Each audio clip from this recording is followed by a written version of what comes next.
water.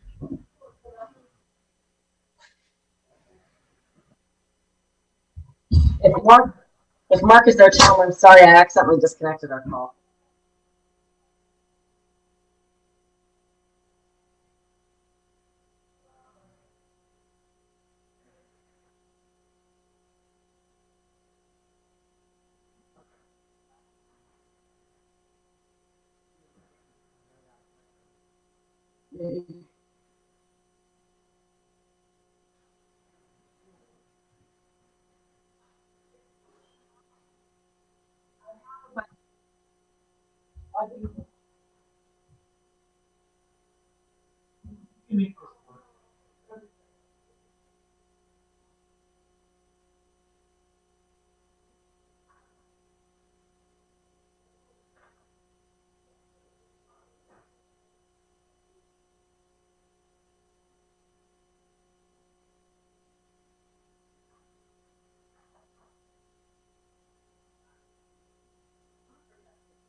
Yeah.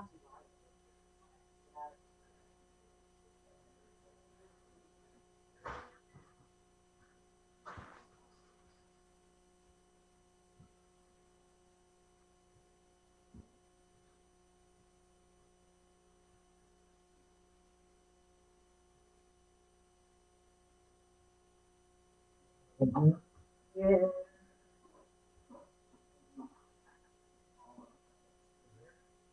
And then yeah.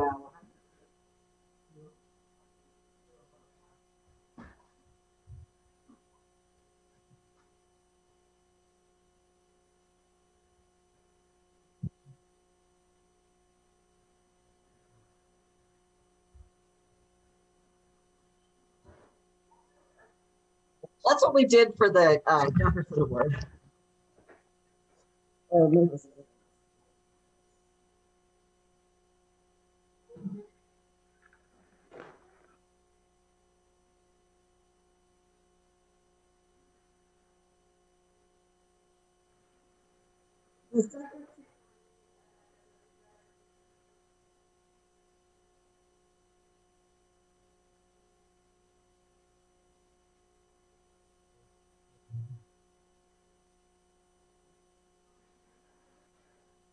I'm just thinking.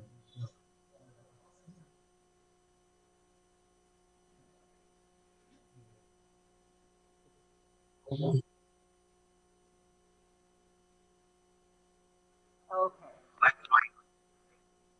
Okay. I'll find my remote control. Let it go.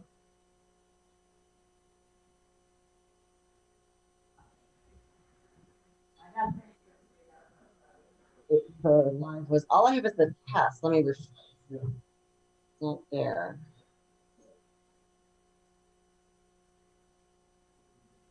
Test. Refresh on the TV, Gary. I've never used it on the TV before.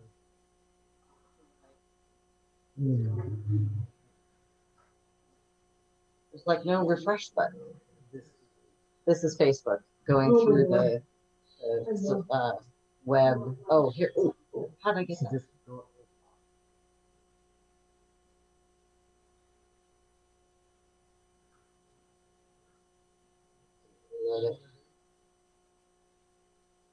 Let me just go to something else. It was a post on Doug's.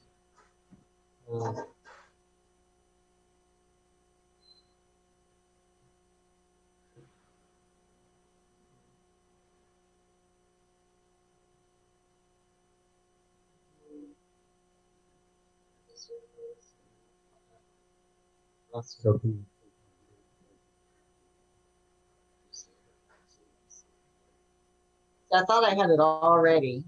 I had it queued up, but it didn't refresh.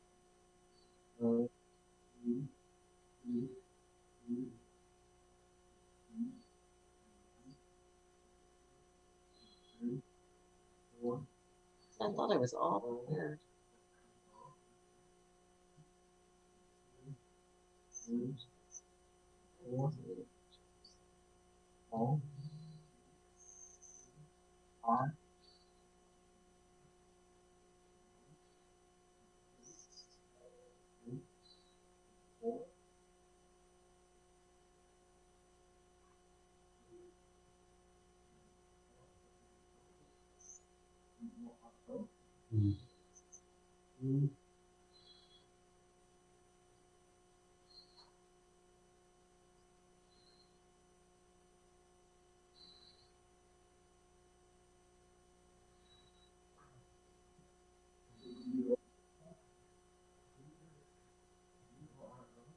That's it.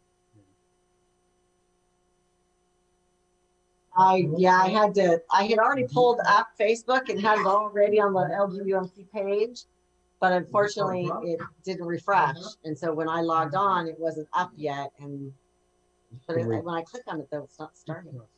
No, no, their page.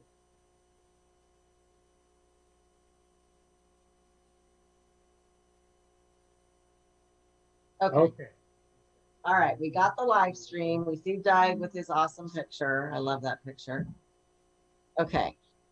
All right. So what do you think about what you're seeing? Good. Oh. So yeah, I have speaker issues. Sorry. Does Doug... Okay. Which is weird. We remember we had that problem with you.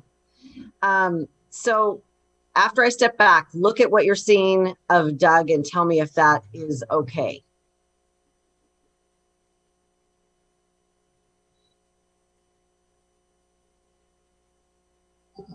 All right, can you give him? Yeah,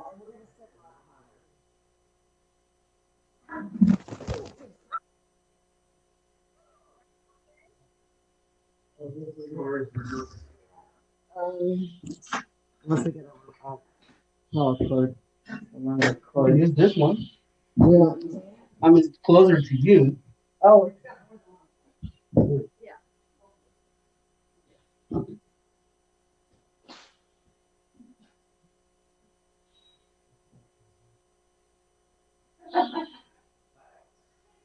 Yeah.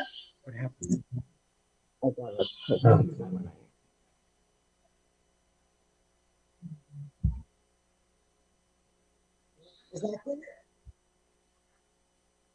Does that work?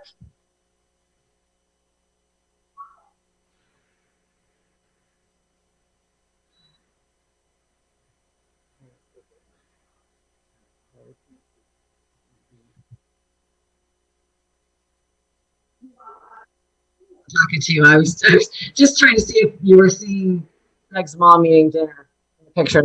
I do see her there.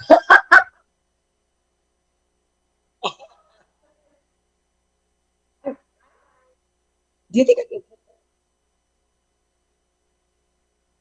They can't hear us. Not unless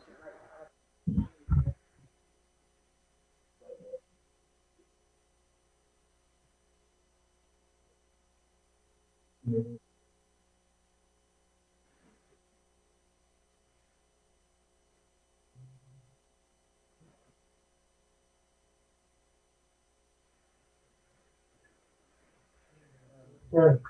okay. All right. So in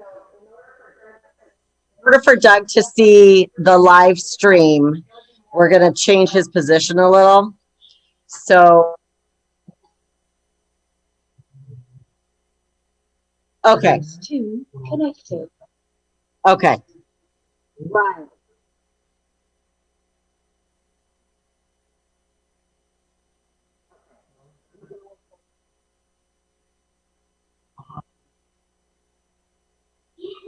Okay, so what he's saying is during the Zoom part, Device 2 have him connected. facing this.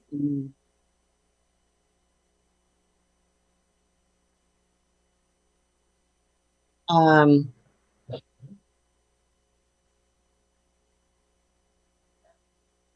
but it's the side of his head. It's the side of his head. Is that okay? Yeah, I can move this over a little bit.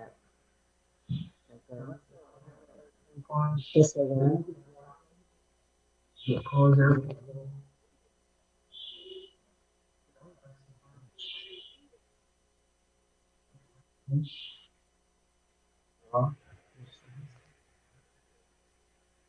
Perfect.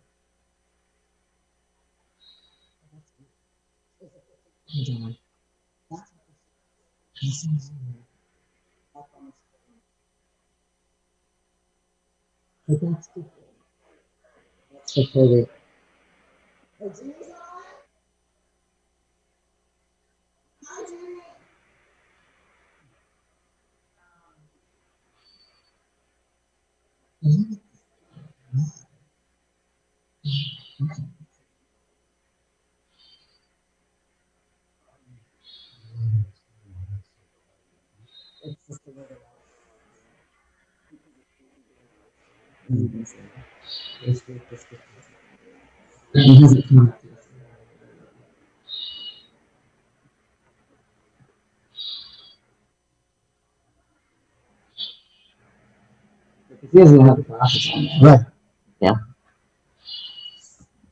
So we've moved him, and what you're seeing is still the old picture. We haven't caught up yet. So when you see him suddenly in a different angle and he has his glasses on, you'll know that's where he's at right now, and then we'll see if that's okay.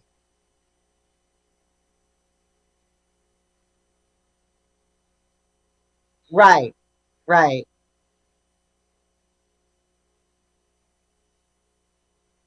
Hi, everybody. Hi, everybody. Thanks for being here. Doug says, I love you all. Thank you.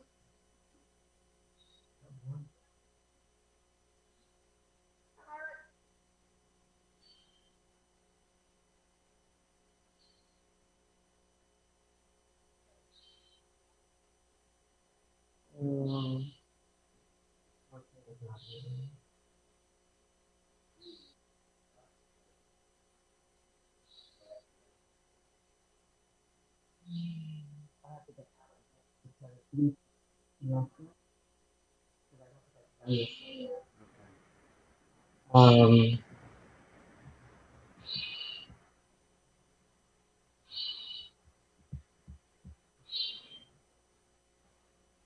so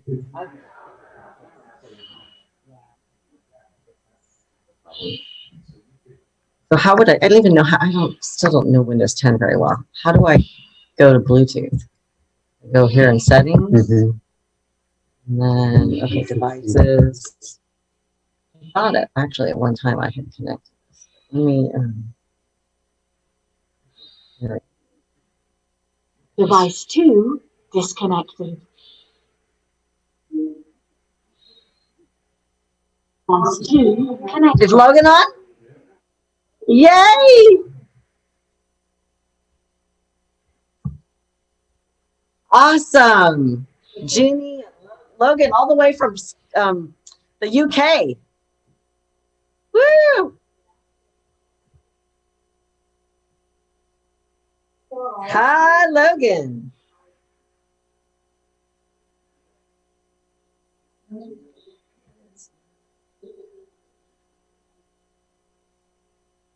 Oh my gosh, 1 a.m. Disconnected.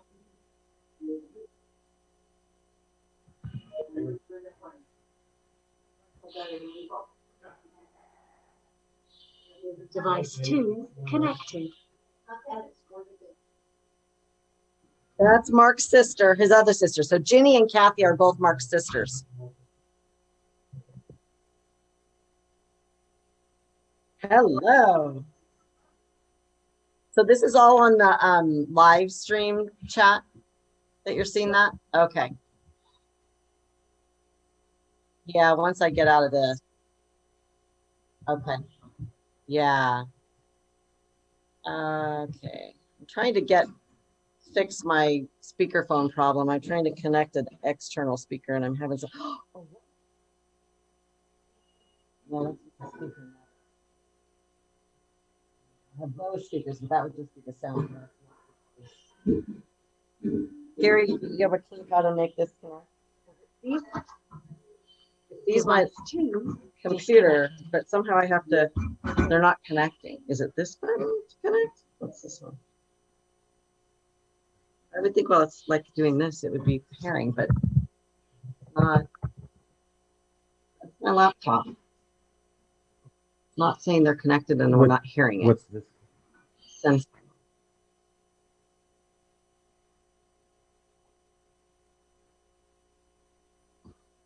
I've got it. I think that means it's in pairing mode, right? When it's flashing like that.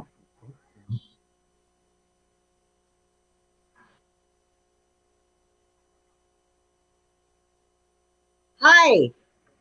How you doing? How was dinner? Good. Who else there?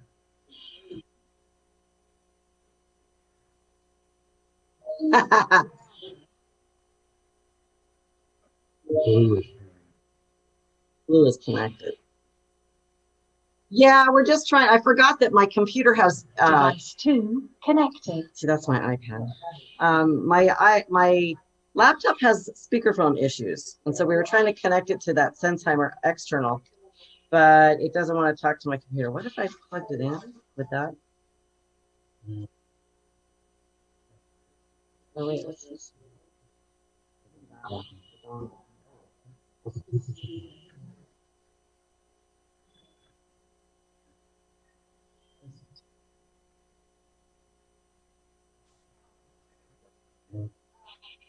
We're setting it up. It says, there it is, Sennheiser.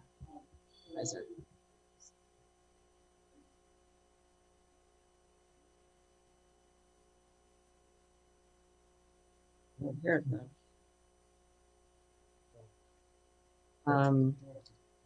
Set and ready to go. Is it connected? Do I have to change something in here?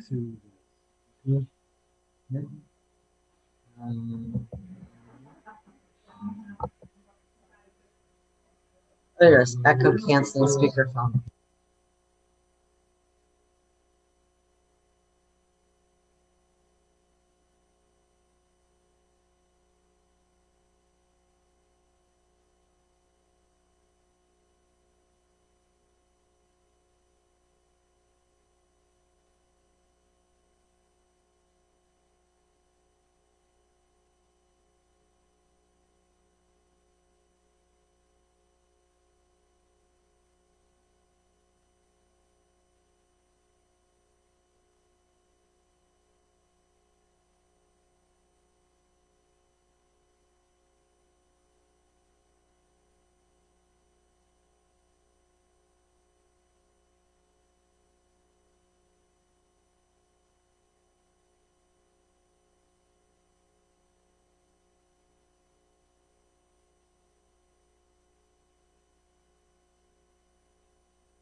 It's from this morning.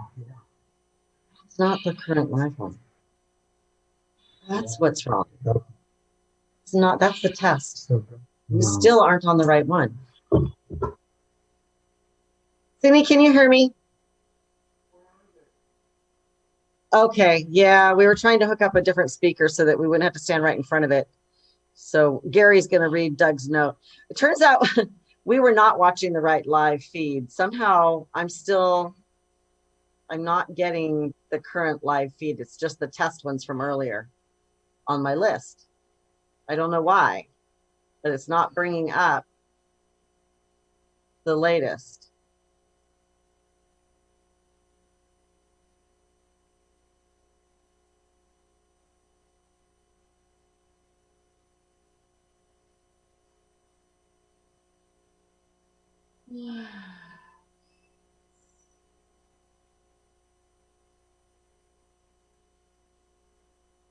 And I'm in Doug's Facebook. Let me see if someone's posted it. Somehow I'm in stories. See, I'm using it through the smart TV, and I'm thinking I might need to just do it from my phone and I'm using the app that I know how to use, because this is so different and I can't figure out how to get.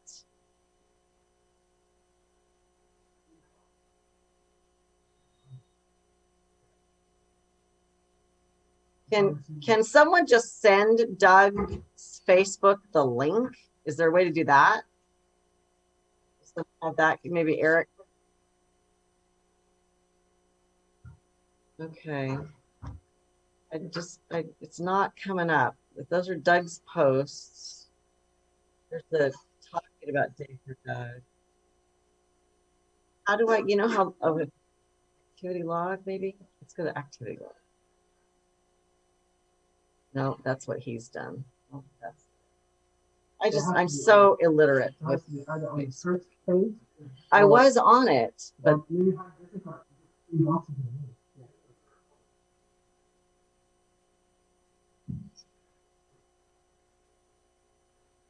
problem is there's like no way to. Yeah, that's what I asked. Yeah. I'm so Facebook illiterate, and it's so different doing it through the TV.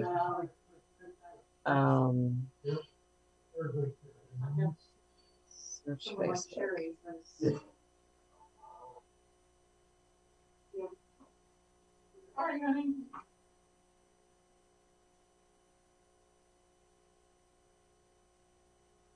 Okay, so Well, that's just gonna post it.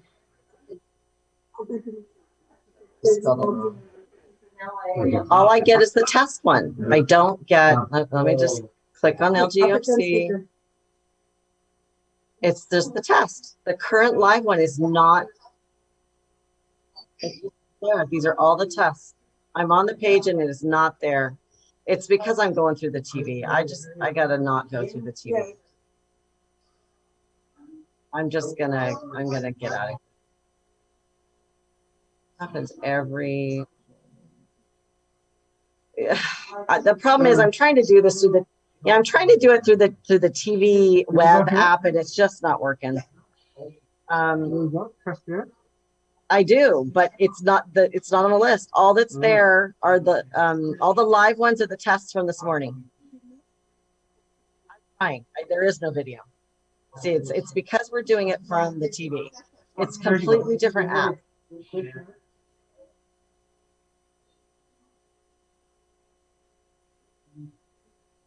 Attachment unavailable. It's because we're going through the TV. We just have to not go through the TV. It's just not working. I'm just not going to go through the TV anymore, you guys. It's something about the TV. It's the TV. I got to get out of the TV. So hang on. Yeah, I know. I'm going to do airplane.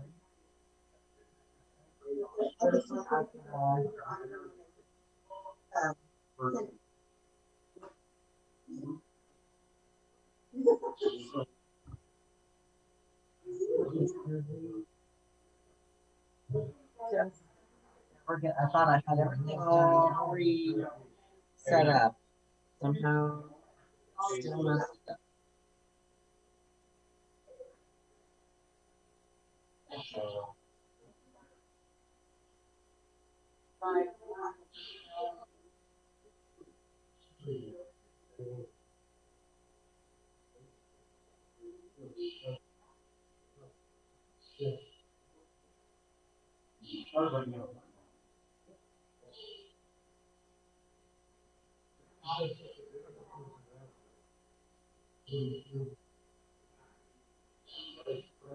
Okay, we have the live stream finally up on our TV. I'm just screenshotting it from the iPad. It just wasn't working using the smart TV.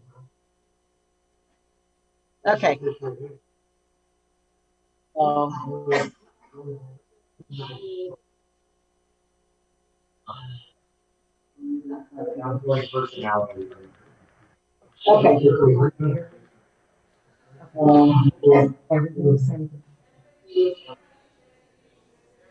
I see people sit, yeah, I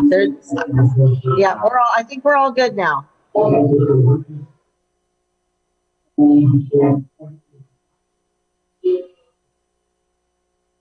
I see people sit, yeah, we're all good now.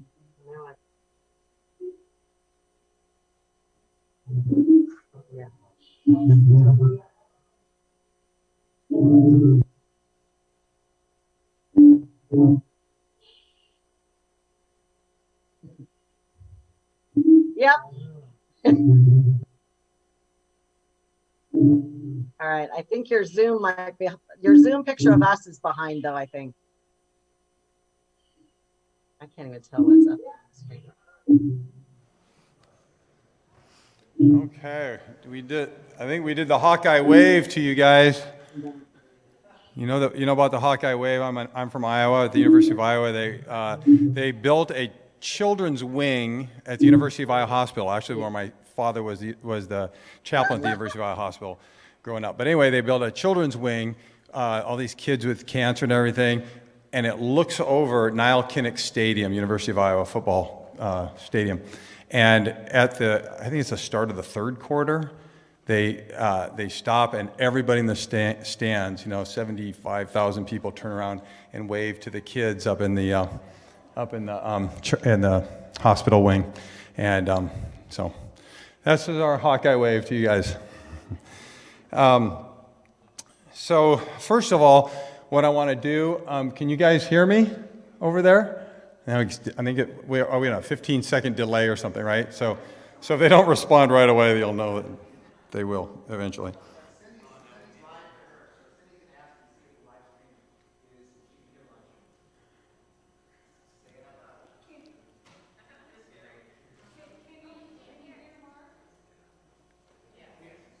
Yeah?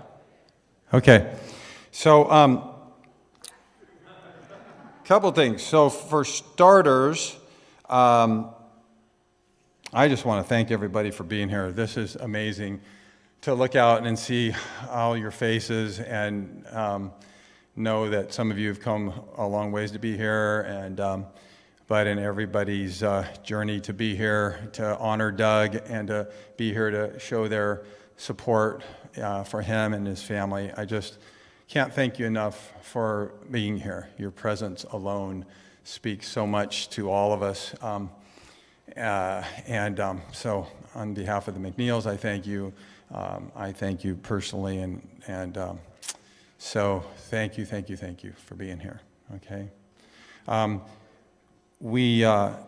was sort of playing it by ear. We didn't do a prayer before our meal, so we'll do a prayer after our meal. I wrote a prayer poem this morning. Ever have one of those mornings where you wake up with a cramp in your leg? Anybody? Yeah. Gnarly, right? First thing this morning, I get this cramp in my left calf. It wakes me up and I go, oh my gosh, okay, that's how this day is going to start. But after that calmed down a little bit, I was just reflecting on, kind of just meditating on what it was that I wanted to say. I knew I wanted to have a prayer of some kind, but this is what I came up with. My calf cramped this morning, as if to say, life is hard. It hurts sometimes. Pain is like that. It robs us of joy and of sleep. It steals our focus. Look around you. Make what you see our prayer, for this is what love looks like.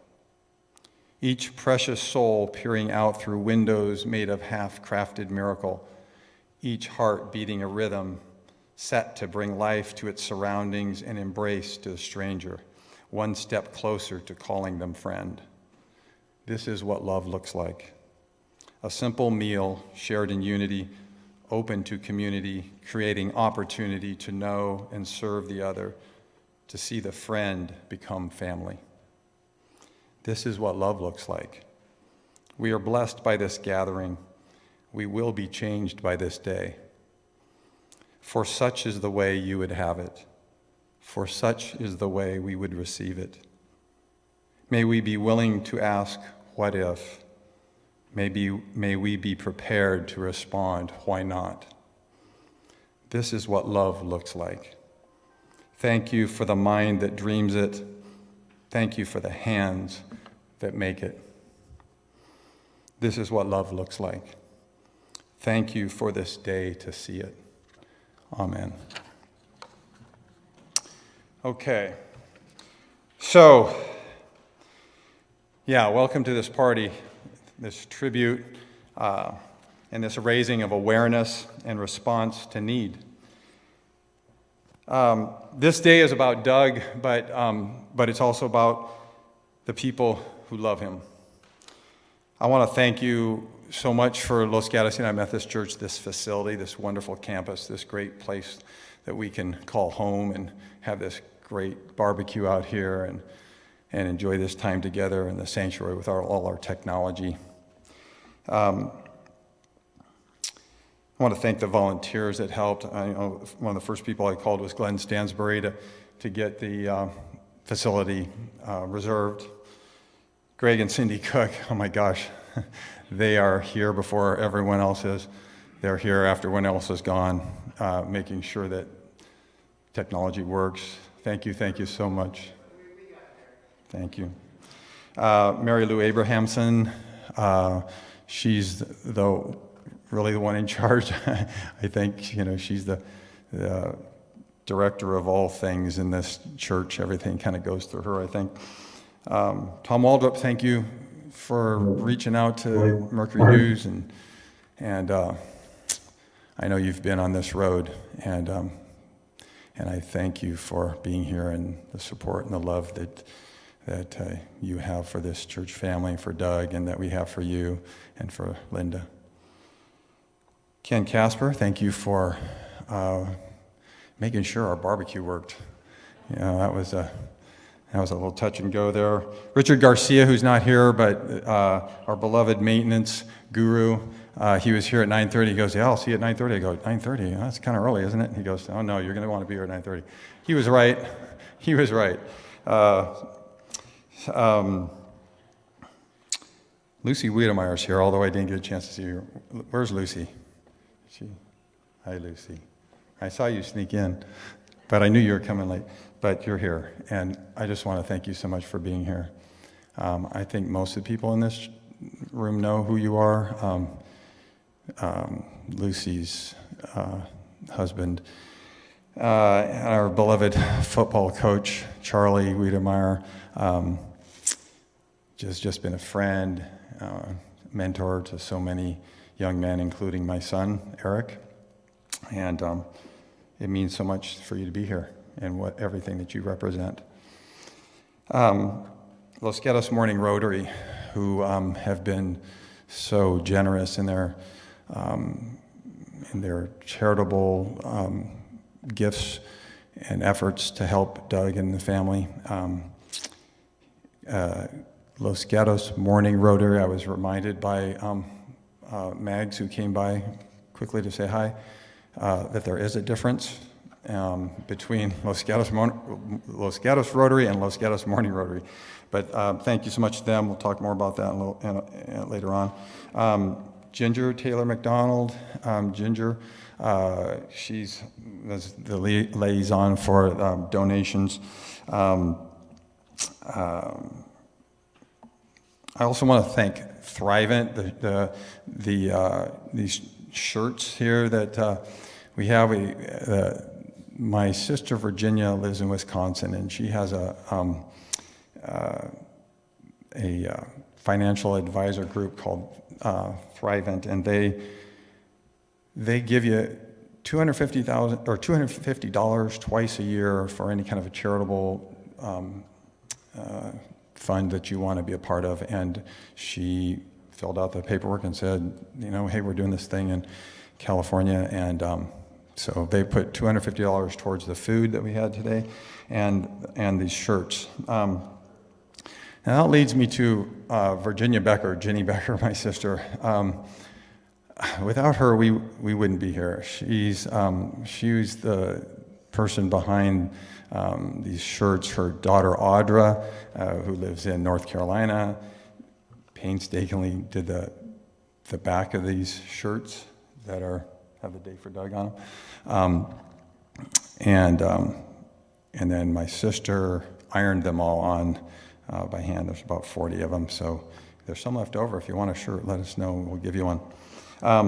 But she's the one put together the slideshow. If you haven't seen the slideshow video, it's on YouTube. You just go on YouTube and go A Day for Doug. It'll pop right up. It'll be the first one. Are we? I don't. We might not. We might just refer to it. So, okay. Well, we're going to do the other video first. So, and the flyers and the poster. And last but definitely not least is, not last, but the next person I want to thank is, she's the heart and soul of what's happening right now. And that's this young woman right over here. This is Caitlin Eastland, my daughter. And I can't even begin to tell you what she's done to make this happen. She has such a heart for doing it. If you ever want something planned, by the way, you got a wedding coming up or anything, she will plan it and carry it out. It's she did the donation links, the flyer, the poster, the Evite, the invitation list tracking. She shopped for food. She did the table settings. She bought the table settings. She put the table settings up. She went shopping again and again. And she and my sister were on the phone last night at midnight, finishing up putting finishing touches on the video. She did this all while also having a private practice as a counselor, taking her dog to the vet, being a mom to a bunch of monarch chrysali, whatever, growing little baby monarchs over in Santa Cruz on her milkweed plant. That's the kind of person she is. And it's just indicative of the kind of love, it's Doug kind of love is what that is. And Scott, her significant other, boyfriend, and we all had hamburger and meat and everything because of that young man's literal sweat over there grilling, and just the love and support that he gives to Caitlin and allows her to do some of the things, and she for him, and their great kids, Xander and Avery, which are here helping out as well. So the contributors to the video that you're about to see are Doug's healthcare team and family, DeGaulle, Eileen, Hazel. I want to thank Pete Taylor for his contribution. You'll see him in here. Pastor Jennifer Murdoch, Jim and Renee McNeil. Jim and Renee are Doug's parents. It's just, we're so blessed to be able to hear from them and hear some of their stories. Dave McNeil is Doug's older brother. Gary and Tammy Lord. Gary is Doug's best friend. And Matthew McNeil is Doug's son. Eric Eastland is my son and Doug's son-in-law. And both of them speak right to our hearts and the things they're saying. And Jessica, dear Jessica, if people don't love you now, they will love you in a few minutes. You guys, you are going to love her. Sherry McNeil. What do you say about Sherry McNeil? I mean,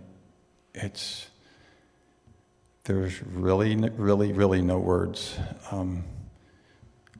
I was over there a few nights ago, and it's just like Lucy would do with Charlie. They're one. You're looking at two people, and you're looking at one person. She knows what he's thinking. She knows what he's trying to say. And the things that she is capable of doing in a day is just incredible. And so it's so amazing to get to see their smiling faces. And then the man of the hour, Doug McNeil. We're here for Doug, and I asked him about this nickname Maverick, and he had the what's the middle name? Brett. That literally is his middle name. Yeah. So Brett is his middle name. So Maverick was a popular television show at the time, but that was his nickname, Maverick, and he fit that because he was the guy that when other people were doing this, he would do that. There was a story they told me about the kinetic sculpture race that he was in. All the engineer folks in the room probably know what this is about. This was up in Arcata, and it's these contraptions they make that float and go across land, and so it was really for fun as far as Doug is concerned, but some of the members of his team were taking it kind of seriously, and he felt like that was getting a little too serious. So what Doug did was welded a Weber on the back of this contraption that you pedaled and so forth. They called it Glory Hog, and he stopped 10 feet short of the finish line. Instead of crossing the finish line, he stopped, threw on some lighter fluid on the barbecue and grilled hot dogs and handed them out. And people loved them. They called them diesel dogs, though, because they were cooking them kind of quickly, and there was I think a lot of lighter fluid on those hot dogs. So diesel dogs became the kind of the joke. But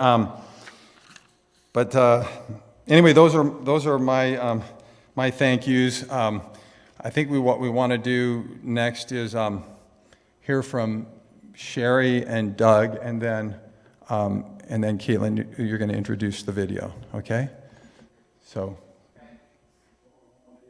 Next is hear from Sherry and Doug, and then Caitlin. Okay? Yep. So, Gary's gonna. Right.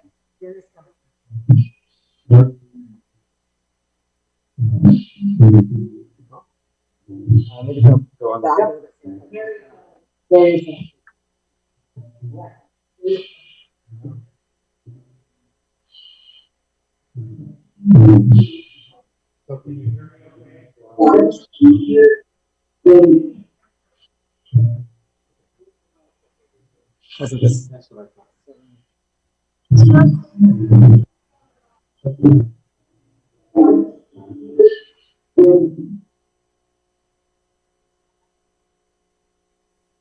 How's that? Does that work? Good evening. I would like to express how very much I appreciate all the love and support you have all given me over the years, and especially since my diagnosis. I wish I could be with you, but after much discussion, we decided it was not advisable for me to attend in person. The Maverick in me wanted to ignore the risk and pain so that I could show my appreciation of my amazing family and friends who put so much into making today happen. I didn't want to disappoint all of you who took the time to attend and who have been so supportive of me and the family. However, the reality is that my disease is at a point where I cannot regulate my body temperature. Temperature fluctuations create a nerve firestorm that is very painful and from which it takes a couple of days to recover. Then, of course, there's this nasty pandemic.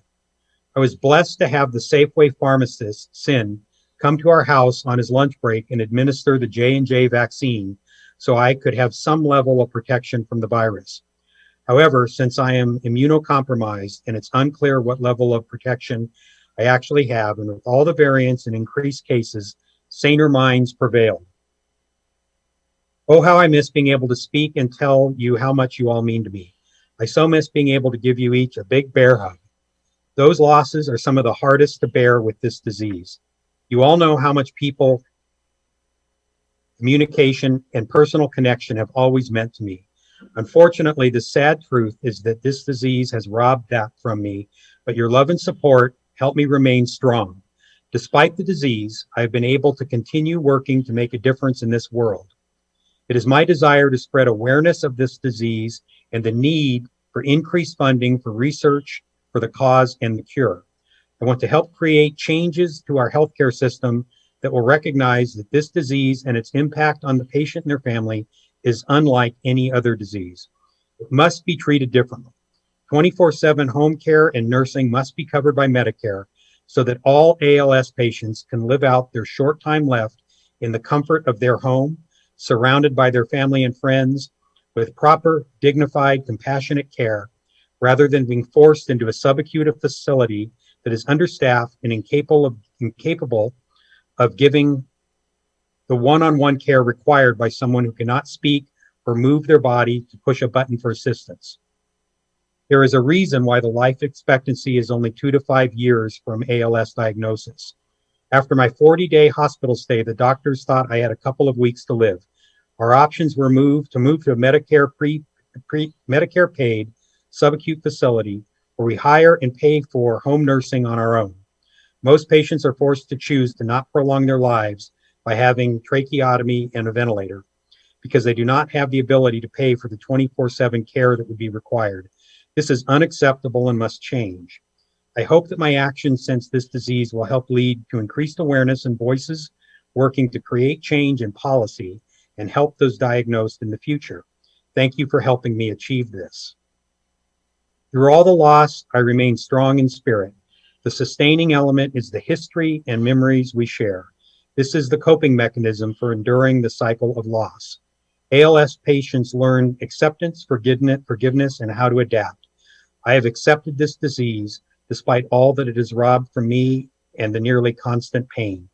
All of you help me to see the good in my life each day. I have faith that my suffering will help others in some way. I know that one day a diagnosis of ALS will not be a death sentence. Thank you for being here today and for all of your love and support. You all mean so much to me. A special thank you to Mark for having the vision to create this day, to Caitlin, Ginny, Audra, Anne, Greg, Cindy, Glenn, Pam, Jessica, Eric, my nurses, DeGaulle, Hazel, Eileen, Miguel, and Normie, and all the others who have helped make today possible. Per aspera ad astra, through difficulty, we get to the stars. Love, Doug.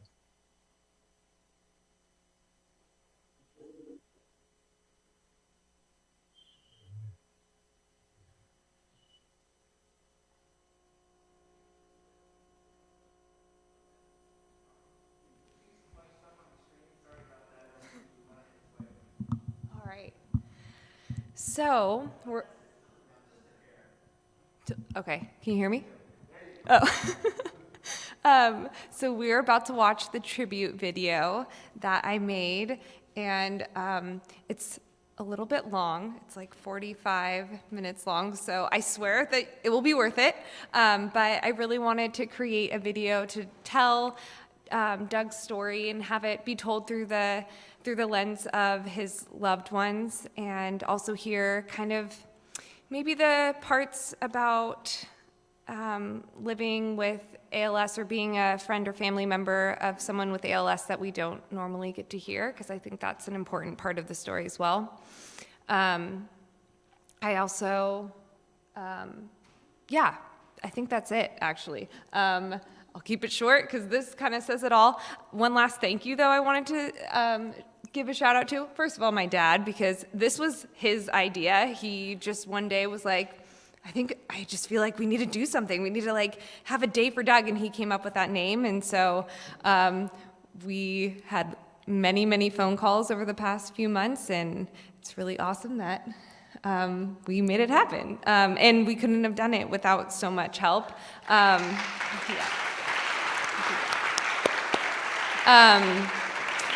Just today, my mom was in the kitchen all day long, cutting up watermelon and all the stuff for the food today. And then we had Phil and his daughter, I don't know where she is, Olivia, and her friend serving all the food, and Judy Petrokis, and just so much help today setting up. And so thank you, because we did not realize that it was going to take so much work setting up today. So without further ado, here is A Day for Doug tribute video.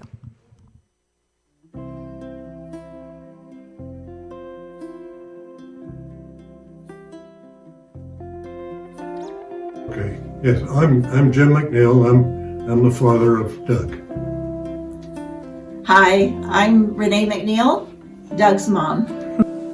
Hi, my name is Dave McNeil. Doug is my younger brother. Well, one that comes to mind is some time ago when he was a little guy. I came home from work one day, and these guys were busy during the summer months figuring out for things to do. And one of the things Doug had was a toy cannon, and it shot little plastic balls. And so they thought, for fun, for something to do, they're going to set this cannon up in front of the front door, so when I came home, they might be able to shoot me. But they had this cannon tied to a string down in there so they could time it properly. So sure enough, they watched me come in, and I knocked on the door, opened the door, walked in, and boom! I got blasted right in the stomach. I took a direct hit, and I left like that because I heard them giggling when I went by the house, knowing they couldn't hardly wait to do this. They know it wouldn't hurt me, but they come running in afterwards, laughing like crazy, and of course I was laughing too. It was fun. Doug and I really were the best of buds and consistent companions growing up together throughout our school years in San Jose. We enjoyed doing everything together, whether it was watching Saturday morning cartoons like our favorite, Johnny Quest, when we were in elementary school, to sharing the same love of music groups, 60s era muscle cars, and backpacking when we were in our high school years before I left home for college. However, our childhood years together before high school were among some of the best, as this is when we were closest. We enjoyed playing basketball out on the driveway, built cardboard forts in our backyard, had great fun racing slot and Hot Wheels cars, and spent hours building plastic car and plane models and powered model airplanes in the garage with our dad. But of the two of us, Doug was by far the most prolific model builder. I remember being very impressed by his patience, his skill, and his determination, no matter how difficult the construction task. What also impressed me was his passionate interest in airplanes and spaceflight, and in rockets, an interest deeply stimulated by our growing up in the 60s and witnessing the seemingly constant news media coverage of America's race to the moon, as well as being the sons of a satellite equipment designer who helped to fuel Doug's interest and passion.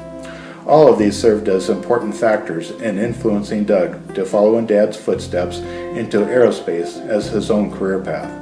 Outside of Doug's passion for aerospace, one of my favorite things about Doug has been his ability to befriend and win over anyone, including people with combative personalities. That ability, along with his sense of humor and wit, are what attracted people to him, and are the primary reasons why he enjoys such an incredible number of people he can count on as friends. I am truly envious of him. I am also so impressed by his humanity, his concern for the underdogs in our society, for those who are less fortunate, and for those who are the victims of bullying and otherwise disrespected. Doug was a happy little guy, and he loved his big brother David, and he'd follow him everywhere. He loved him so much that in kindergarten one day at Marholz, he was looking over the fence and he saw these bullies picking on David. He witnessed the kids suddenly dogpiling on top of someone, although he didn't see who. He heard the muffled sound of someone yelling, "Get off me!" He said he felt so concerned for that person at the bottom of that pile that he ran over and started pulling on kids and yelling at them to get off. Doug was shocked to find that the kid at the bottom was me, and was so relieved to learn I was okay. Lying at the bottom of the dog pile, I was seriously frightened for my life as I couldn't breathe. He climbed over the fence and helped his brother out. And then, of course, there was a call from the principal. But he was just a neat guy. If it hadn't been for his concern for someone getting bullied, I honestly don't know if I would have survived that impromptu schoolyard attack. And thinking back on how Doug came to my rescue that day, it deeply pains me to know that I am powerless to, in turn, rescue Doug from the life-threatening grip of his ALS. He loved to build things, and whether it be models or what have you. So one of the things that I think really worked for Doug was when we got to build the cabin in the mountains, and he got to really get involved with construction, and learned to nail, and even cut wood, and whatever scraps he didn't use, he became the fireman, could control the fire at night.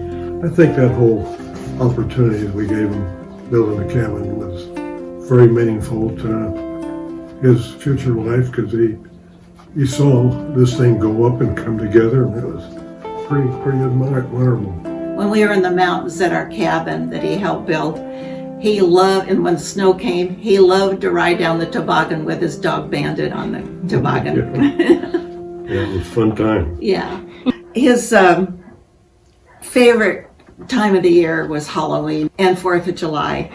And what he did, he loved designing things that when the kids came to the door, they'd get a little frightened. So he designed some pulleys and went from the front door over to a tree across the driveway and had a ghost hanging on it. And he just loved to fly that back and forth to see if the kids would even get to the door. And later on, he interned at NASA. And from that, it went to Lockheed. But during those teenage years, he was so interested in the Gemini program. And of course, that just was future plans for Doug at Lockheed. One of the projects he got into, among others, was that he got involved with the Iridium program.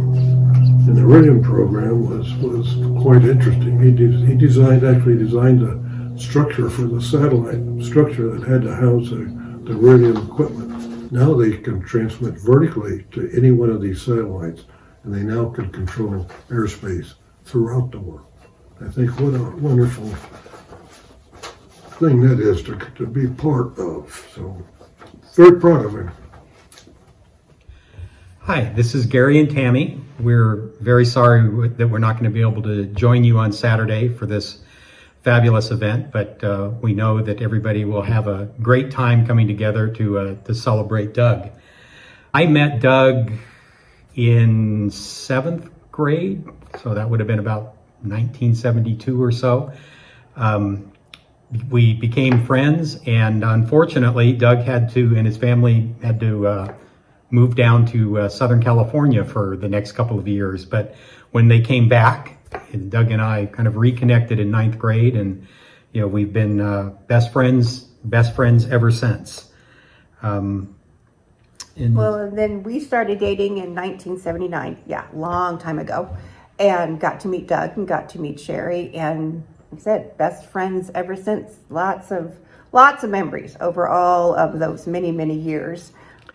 Yeah, I mean, I obviously have lots of memories of Doug and I before Tammy and Sherry, and some of the adventures that we had up at his cabin or up at my family's place up on the Russian River. And then certainly all kinds of memories when I got together with Tammy and Doug was together with Sherry, and the four of us, the adventures that we had. One of my most humorous memories was the four of us were up at the Russian River, and Doug and I were down with some various misadventures on the beach, and we decided that we would take a beer bottle that had been unopened and suspend it over a bonfire and see how long it took to build up pressure and explode. The girls were up at the house enjoying a puzzle, nice, Yes, quiet, rainy evening. Well, it wasn't moving fast enough. So I get the brilliant idea to throw a rock at the beer bottle and see if we can get it to explode. Well, it explodes with such force that it entirely blew the fire pit apart, but it also attracted the attention of the sheriff, who was a quarter-mile downriver at the dam. But the girls had no idea what had just happened, and next thing they know, we're bursting into the house, saying, turn out the lights, turn out the lights. Don't worry, turn out the lights. Be quiet, be quiet. The sheriff's gonna get us. But, so that was pretty representative of some of the misadventures we've had. My name's Jessica Eastland, and I'm Doug's daughter. My name is Matthew. I am the son of Doug McNeil. My name is Eric Eastland, and I am Doug's son-in-law. I am married to his daughter, Jessica. When he would shop for Christmas gifts or birthday gifts or Valentine gifts, any of those, he would always go like the day or two before the holiday, and he would just go to the store and just look for things that screamed Jessica or Matthew or Sherry. And he would always keep them in either the truck or the Shelby until the day of, and he would wake up really early, and that's when he would sit and write in our cards for that particular celebration and kind of prep the gifts. And I always loved that the things that he found in those little excursions were always so reflective of the things that we loved, because he really just walked around and kind of looked for the things that spoke to him as something that screamed us. And he was always so good at just finding really fun, nifty things that were totally up our alleys. And that was a gift that he had. A second story, I guess, that I'll throw in here is definitely the multi-year journey of completing the Skyline to Sea Trail. So we started that when I was pretty young, definitely still maybe late elementary school, and did the first section. And then we completed it when I was in my junior year of high school, and just that sense of accomplishment of like, wow, we hiked all the way from Skyline to the beach. Maybe we didn't do it in one shot, but we broke it up over time. And actually, I think that's what made it more enjoyable. Kind of through all those different seasons of my life, we did a section of that trail, and I cherish that time spent out in the mountains with him, just absorbing nature and all of the healing qualities that it offers. I just want to first off reiterate that I think of myself as incredibly lucky despite this disease. My dad is the most incredible person that I could have ever asked for a father, and the things he's done for me as a parent and as a teacher, and just overall great guiding factor in my life have been remarkable and truly awe-inspiring. And on top of that, my dad has achieved things himself personally that are just truly incredible, and he has had so many positive impacts on this world, my family, and all the people that he's ever come into contact with in life. Doug is 6 foot, over 6'3". He's a pretty big dude, and so coming into the McNeil household as a high schooler, it was pretty intimidating, and I could tell from the outset he's always very protective of his family and put their needs first above everything else. My dad can solve anything. Anyone who knows him could attest to this. If you put a problem in front of him, my dad will not rest, and he will do whatever he can to solve that problem. And if he can't solve it himself, which is rare, he will find someone who can solve it. And that is one of the coolest things about my dad. There was never any problem that was too big or too small. If he could help someone, he would figure out how to do it. Dinners and gatherings are always punctuated by jokes of all kinds. And the best way to connect with the McNeils is to get in on their bits and their jokes during meals or on vacations or even just watching TV in the evenings, there's always an element of humor, and those are some of my fondest memories. And the other element that sticks out to me is Doug's storytelling. I've told many people this. Doug's one of the few people that when he starts talking, everyone shuts up and listens, because you know that what's going to come out of his mouth is going to be something that's worth hearing. Even if you're mid-conversation with someone else, you don't want to miss what Doug has to say. One last thing I want to reiterate about what it's like to be the son of Doug McNeil is just how special the love between him and myself and him, but also just the whole family as a whole is. The love that he has nurtured in this family is truly incredible, and I think a role model for families around the world.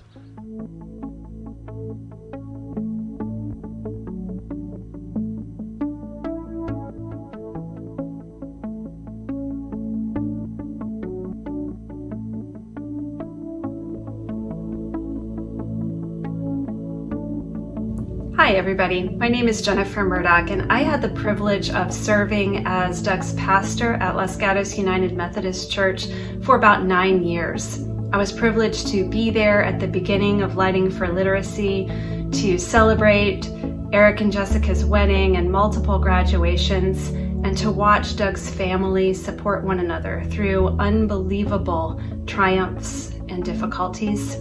When I think of Doug, 1,000 positive attributes and experiences come to my mind.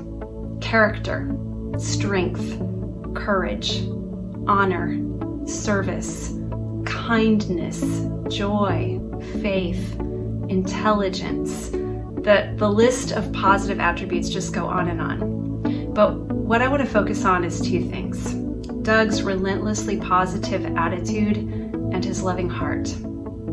I've said quite a few times before that when Doug and Jess Salem first came to me with their idea of Lighting for Literacy, I thought they were overly ambitious. It was an amazing idea, I knew that right away, but I didn't think that they could actually achieve their goals in the short time that they had to prepare for that first trip to Colonet, Mexico. I did not want them to be disappointed. Sometimes it's really good to be wrong. Hi, my name's Pete Taylor, and I know Doug through Lighting for Literacy, through Los Gatos United Methodist Church, and I have a tale for you about 5 words that Doug uttered that have just been a guiding 5 words for my life since then. Now, we all know that Doug could turn a phrase, and he could hold up his own end of a conversation. So I think it's curious that just 5 words kind of typify the man. But here are the 5 words. Tell me what you need. That's it. Tell me what you need.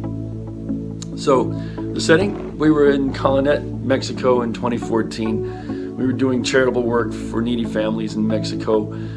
And we were doing some of that work as Lighting for Literacy, and some of that work as part of the ongoing project work in Colonet.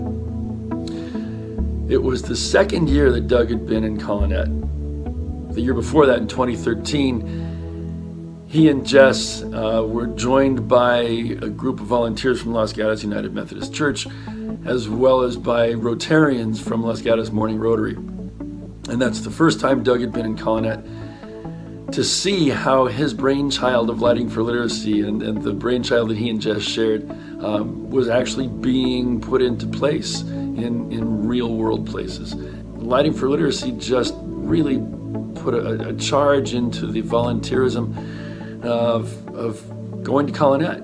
People were inspired by Lighting for Literacy, and the interest in volunteering and traveling to Mexico with the Lighting for Literacy group was just inspiring. So we had a huge group of people, and we had numerous projects to do in Colonet.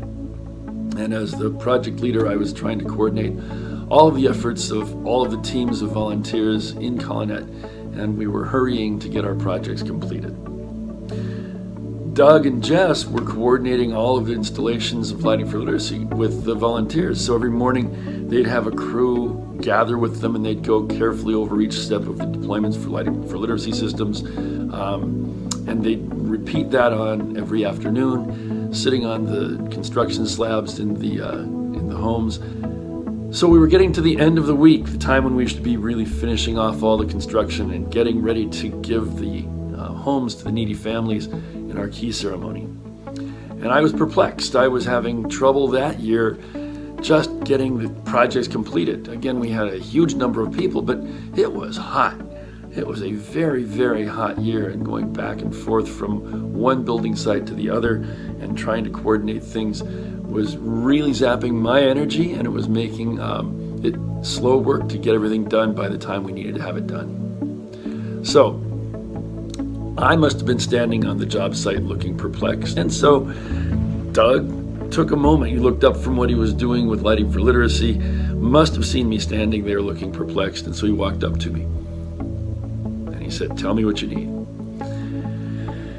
And so I stopped for a moment, sort of marveling at the fact that he was thinking that he might have even a free moment to take a breath from Lighting for Literacy work. And I told him what I think I needed in order to be able to finish the projects off and complete the work for the whole volunteer team so that we could do the key ceremony that night. And not only did Doug hear me out, but he also then dropped everything that he had to do, and he started doing construction work with the construction crews. And we brought all of the work on the houses to a conclusion. We did the key ceremony successfully, and it was a wonderful and inspiring volunteer trip in Mexico. And for me, the thing that brought all of that to a nice conclusion was Doug with his organizational skills and his giving attitude and his ability to drop what he was doing with Lighting for Literacy and jump in with both hands and both feet as the capable construction guy that he is to help us make everything come to a conclusion. Ever since that time where Doug helped me tremendously in getting the homes finished in Colonet, I've used those 5 words, "Tell me what you need," in lots of different situations, personally and professionally, because I think that Doug really touched on something important by just saying, "Tell me what you need." Throughout my time at Los Gatos, when I needed somebody to lift my spirits or restore my sense of hope for the world or remind me of the goodness of people, all I had to do was talk to Doug. I loved hearing the stories about how Doug and Jess would mastermind their next step with Lighting for Literacy by having long phone calls on the way to work. I loved seeing the smile on Doug's face after a successful build or another installation. He is a relentlessly positive person who finds a way to take every challenge and convert it into a blessing for someone else. Doug has been my partner in ministry and mission and faith, and a constant inspiration to me. I first learned about ALS when I was in my undergraduate program, and I remember thinking about how awful it sounded and how scary it sounded, and relieved to know that I had no one in my life that had been touched by that. Kind of didn't give it a second thought. But when it popped up as what he was likely diagnosed with, obviously that was devastating because I already knew all about it. I knew about the trajectory of the disease and I knew what was coming. And that was really hard to deal with. And I definitely went through my own phase of not accepting that and being really angry about that. For me, one of the hardest challenges to deal with was acceptance of the disease and the fact that my dad did indeed have the disease. Sounds silly, but when he was first showing symptoms, we were all obviously hoping that it wasn't ALS and that it was something curable and less severe. But as time went on, more and more doctors said, yep, it's ALS, and that there wasn't much we could do other than just treat the symptoms and try to keep him comfortable. And I think lots of my family members struggled with this, but myself personally, I think really struggled with it. And for a few years, even though I deep down knew that he had ALS, I think I tried to pretend that he didn't, and I tried to kind of run away from the problem rather than facing it head on. And that is definitely one of the bigger regrets I have. Well, of course, I remember when he first started coming down with this in 2017, and the troubles he began to feel from losing his control of his left side, and all the things we had to go through trying to help him out during that year were getting rather difficult. Getting him out of bed, where he finally lose control. We finally had to take a disability and quit the job he did so well with in Hayward. For me, I was living a life with 3 wonderful men, and it was devastating. Because of that, I started having troubles with anxiety and depression and sleep problems. But, you know, I wanted Doug to be proud of me. And so I feel so much better. And I'm doing that for him so we can walk this path together. One thing that really concerned me early on when they had to do the trick, that he was really concerned. I said, "What's the matter?" And he said, "Well, I won't be able to speak." And he's always been such a tremendous speaker and storyteller that we knew that was troubling for him. As we went along, he did his best to be able to try to communicate, and they were able to use the iScan machine. Well, he could do emails, he could receive emails, he could write you a letter, but you had to be patient. And we thought, wow, this is pretty good. So that was lifting. But then pretty soon he began to leave and lose his facial expressions, and really his hearing, his mind is wonderful, you know. But everything else was failing, and his eyes were finally got to the point where he could no longer write or communicate by his eyes. And now it was increasingly difficult for even the nurses to be able to read him to what letter he's trying to give you, but they have to work through one at a time in order for him to communicate. And so it's just very troubling to see him go through what he's having to go through. There's no way we can feel good about this other than knowing what a great individual he's always been. Be by his side. Yeah, we were there. I think communication for all of us, but certainly communication is at the top of my list. Doug and I have always enjoyed a relationship where we were very open, honest, frank, and direct with each other. We'd always tell each other the hard things. And it's something that I know we both valued. And I miss that. I miss the inability to have that kind of very direct conversation with Doug, for me to get his perspective on anything personal, anything professional, anything societal. I think that's been one of, probably to the extent we have challenges relative to what Doug and Sherry and the family are going to, that would be up there for me. Growing up and even into my older life, I have always looked up to my dad as someone I can go to whenever I have any problem of any sort. And so for me, when he got sick, I graduated high school and went off to college, and luckily I stayed local, but still went off to college and started looking into stuff to start my working career. And there are a lot of things that I used to rely on my dad for, that with the disease, unfortunately, he no longer could help me with. And while he never would let the disease truly stop him,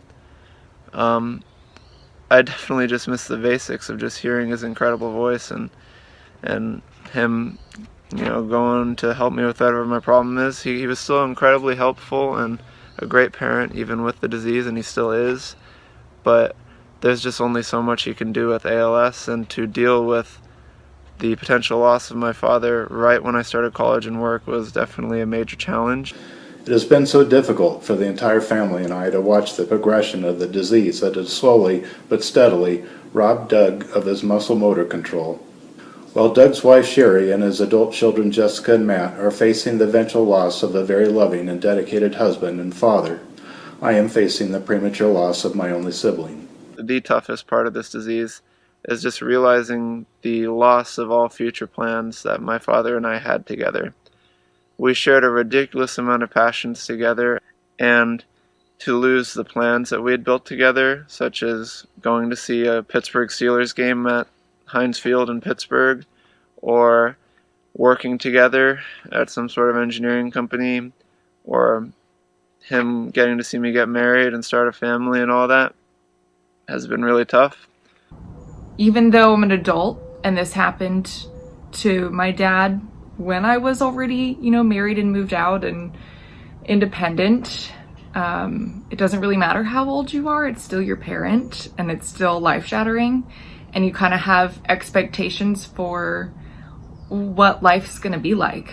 And I think we all do, right? You have expectations for how your life's gonna be and the experiences you're gonna have. And, and so I think it's not just the struggles of now, but also the future. Like, ALS is a disease that doesn't have hope in it. Right now, there's no cure, there's no treatments. So you have to learn to just live in the now. And that's hard. I think that's been what I've struggled with the most, is staying present and enjoying the time now and not thinking to the future of my expectation of what the future was going to be like. And I think we all struggle with that, but that's definitely something I've thought about as a daughter.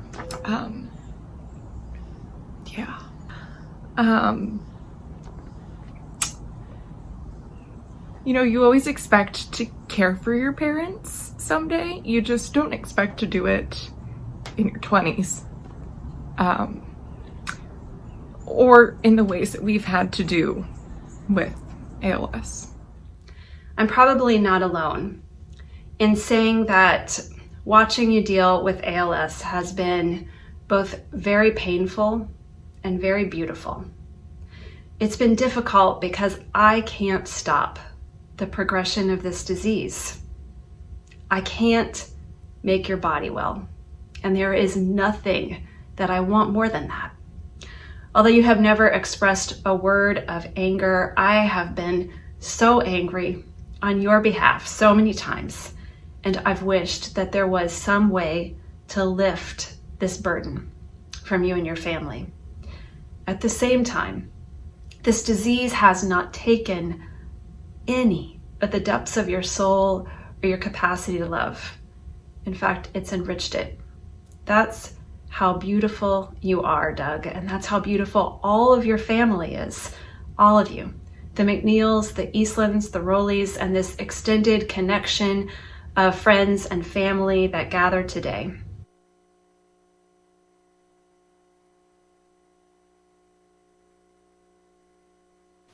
Hi, my name is Dougal. I'm a nurse with Agility Health. I've been working with Doug for the last 3 years. Doug has ALS, which is a disease that weakens muscles and it eventually impacts physical function. And so because of that, Doug requires 24-hour nursing care at home. He has a team that consists of doctors, nurses, respiratory therapists, caregivers, and family members.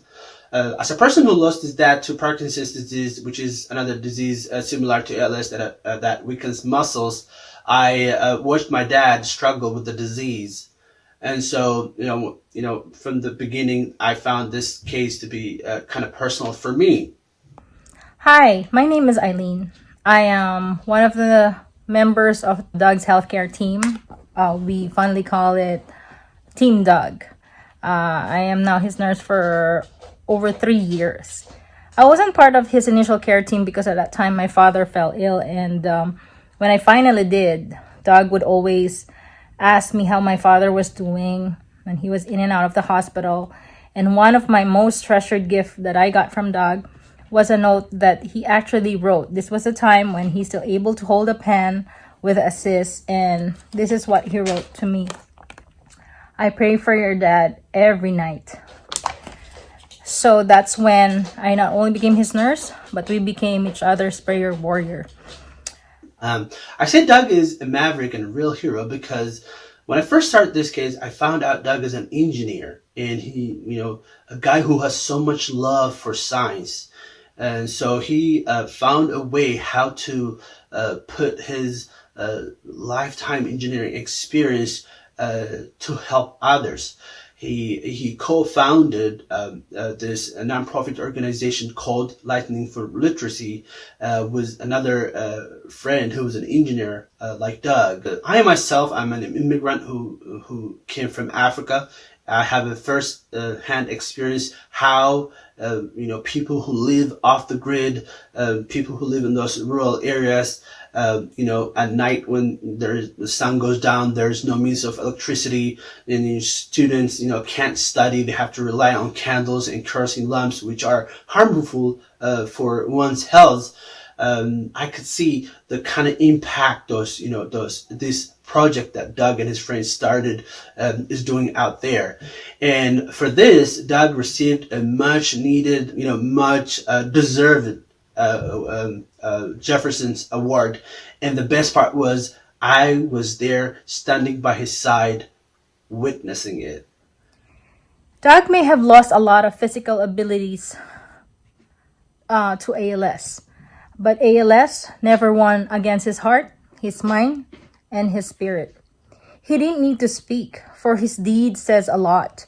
His voice resonated in the remote part of the Philippines, where I was privileged to serve as a bridge to bring light to indigenous people in the Philippines. I was there when Multiplying Good called and awarded his medal. That was a well-deserved award. It was one of Doug's happiest moments, and I'm glad I was a part of it. Doug has become a real mentor to all of us by shining his light. Working with Doug every day, I'm learning a lot from him. Starting from life experience, and also, how one can give back to the community, to help make the world be a better place. I look back to when he was in the hospital for those 40 days and in the ICU. And so typical of Doug and Sherry and the people that are drawn to them, I remember the nurses would come in and hang out in the room because it was so peaceful and so loving and positive energy flowing, even with what they were dealing with. They would literally just come in and say, I just need a break. I want to come in and hang out with you guys, which just shows you the attraction that people have to both Doug and Sherry and all the McNeils. The whole family. The whole family, Yeah. because they're so positive and loving and caring, and that's, I think, what draws all of us to them, and want to help and want to support all that they're going through, and all the nurses that he has now and the team around him, and just so loving and caring and fabulous. We've gone through our experience with ALS constantly looking for those lessons and how we can not even just rise above the challenges that life throws at us, but enjoy the ride as best you can under awful circumstances. And but one of them's definitely our nurses, and just not just the blessings that they are as the people that care for my dad, but the people that they are caring for the rest of our family and treating us like family, and they've become family. And you have to be pretty vulnerable when having people in your house all the time. And I know we really thought, what's that going to be like? We think we're pretty fun to be around, but we're definitely not perfect, and we have our moments, and we're going through some of the hardest, darkest, most stressful times in our lives. What's that going to be like to have people witness that all the time? And I think we couldn't have asked for more of a blessing in the people that have come to care for my dad through these times. And they've, again, not just been nurses and caregivers for my dad, but they've become family. They're a part of our celebrations. We love hearing about what their families are up to and getting to visit with their families too. And, community's always been important for us as a family. And I think that this is just another example of that. We've built a community with these beautiful individuals, and that is a huge blessing amidst this adversity that we're going through. The coolest thing about ALS, and this sounds weird, but one of the cool, good things that come out of it is, since it can, in our case it did, progress slow, I've had a lot of time to come to terms with it and spend time with my dad that a lot of other people don't get. So that's definitely a positive. It's a rare privilege that one can have a 50-year friendship.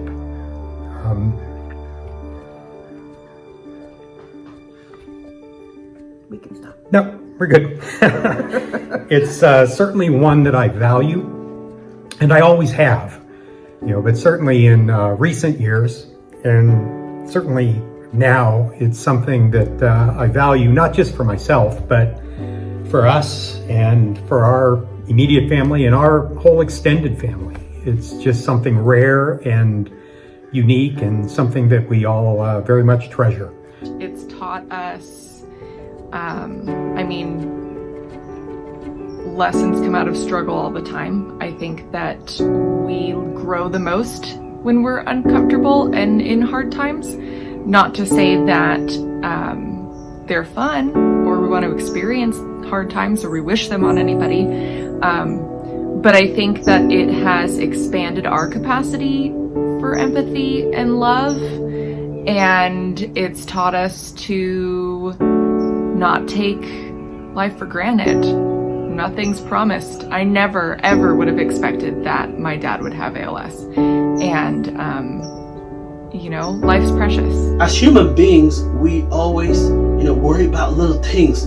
We take it for granted that, life will stay the same, which in truth, it does not. And if life change on you instantly, you gotta stay strong for yourself and your family, just like Dad.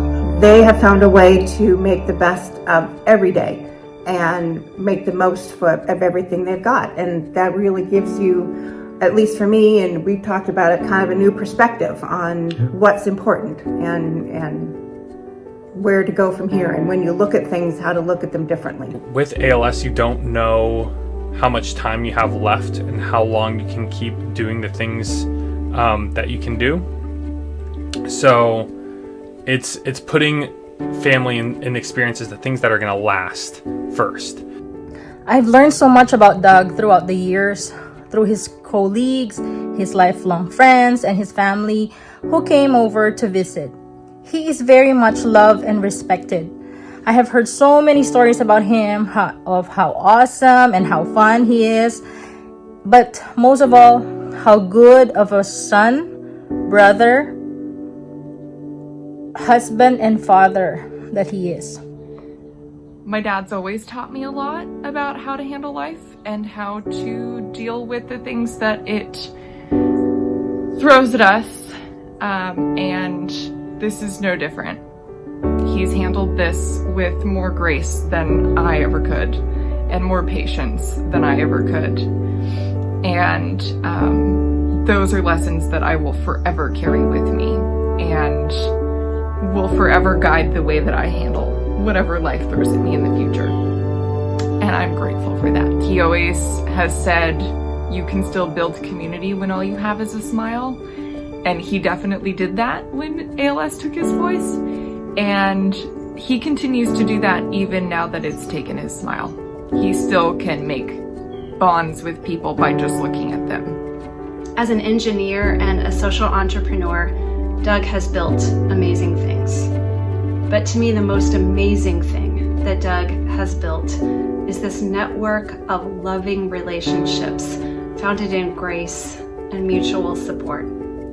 Doug and Sherry have created probably the most loving, extended family I have ever seen. I can't tell you how many times my husband Chris and I would be faced with one of our many challenges in our family, and we'd look at ourselves and say, well, what would Doug and Sherry do? This tribute today is just more evidence of the love that Doug and his entire family have shared with so many people. You have a welcoming spirit that makes everyone feel like they're part of the family.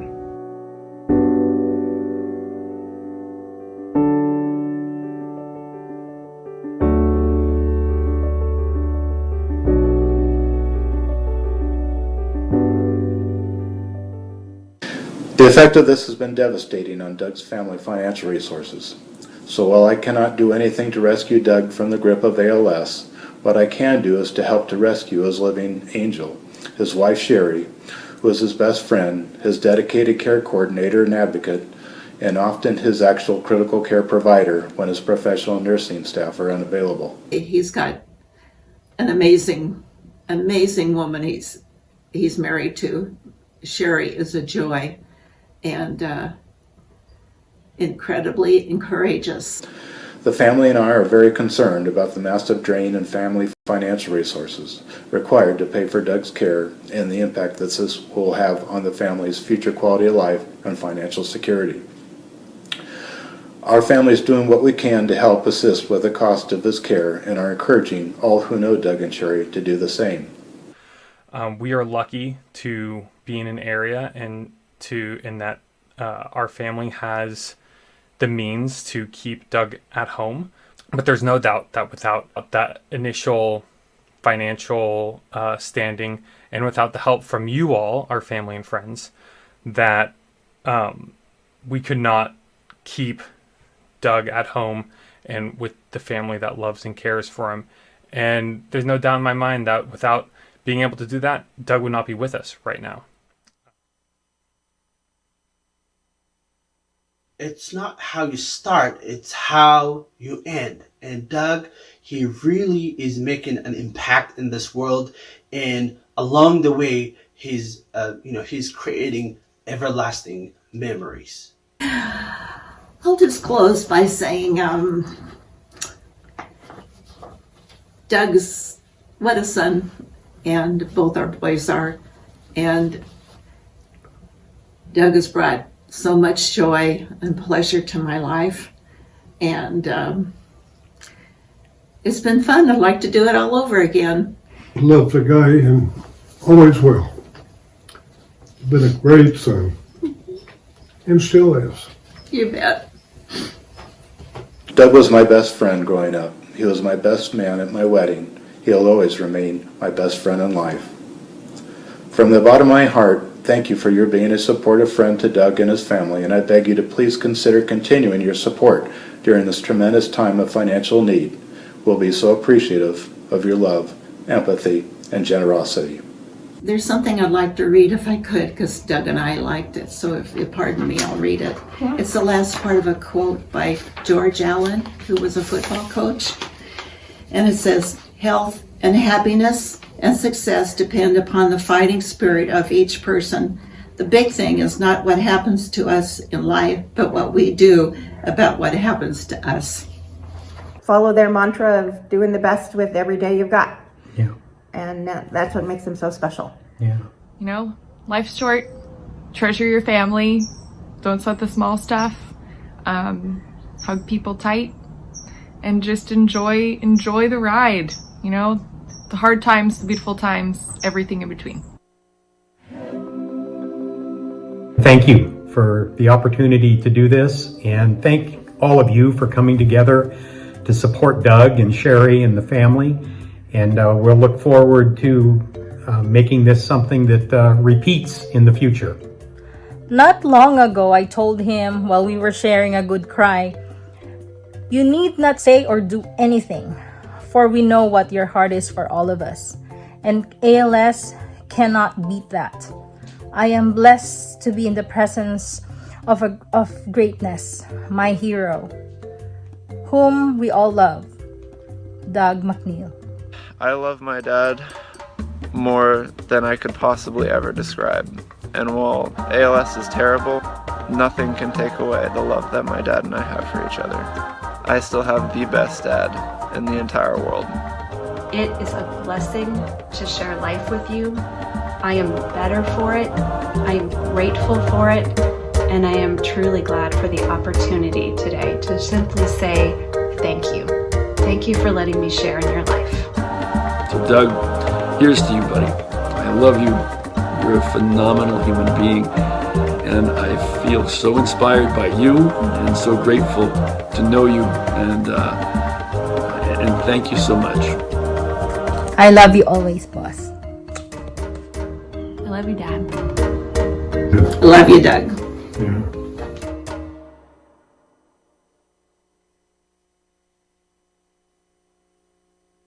And I'll just leave with this final message that the relevant impact we can have as Rotarians is to seed the next generation of Rotarians to fill our shoes and our careers, and to create, it's really, as the president had stated in his initiative, is to educate to innovate. And why not all of us step forward and make this happen? And so as we move forward with this project and expand this project, we have a wonderful opportunity as Rotarians, and everybody in this room, and us included, is to win the futures of youth through science, technology, engineering, and math. And so it's such a wonderful experience, and I feel like I'm fulfilling a legacy that was asked to me by 2 NASA engineers, that now we're up to almost 136 students in terms of who we've helped, who we've trained, and it's all about compassion and encouragement. And again, as I look through this room and look at everybody in this room's had a teacher, a parent, somebody in the industry that's reached back and pulled us up and helped us. And there's no better and no purer contribution as a Rotarian to really stop what you're doing and think about what you can do to inspire youth. I'm fascinated with what they think. They all have questions for us and what they can do. And if we can make a simple program that they can execute on and make a difference in the world, it really is that simple. Never doubt it. Yep. And that's what's wonderful about our opportunity as Rotarians in multiple ways. Thanks, Doug. So thank you.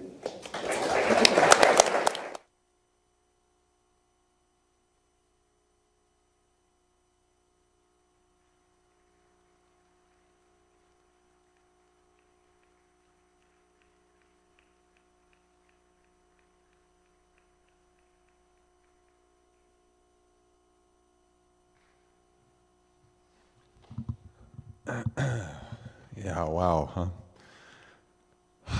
huh? Matthew, you sound so much like your dad. I'm so happy to hear that. So we're gonna go and celebrate Doug's birthday.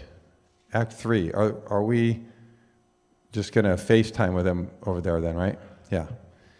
So so part 3 is coming up. We're gonna have some cake and then wrap this thing up. Sing happy birthday to him. Okay. You guys all right? Good? Okay, let's go over there.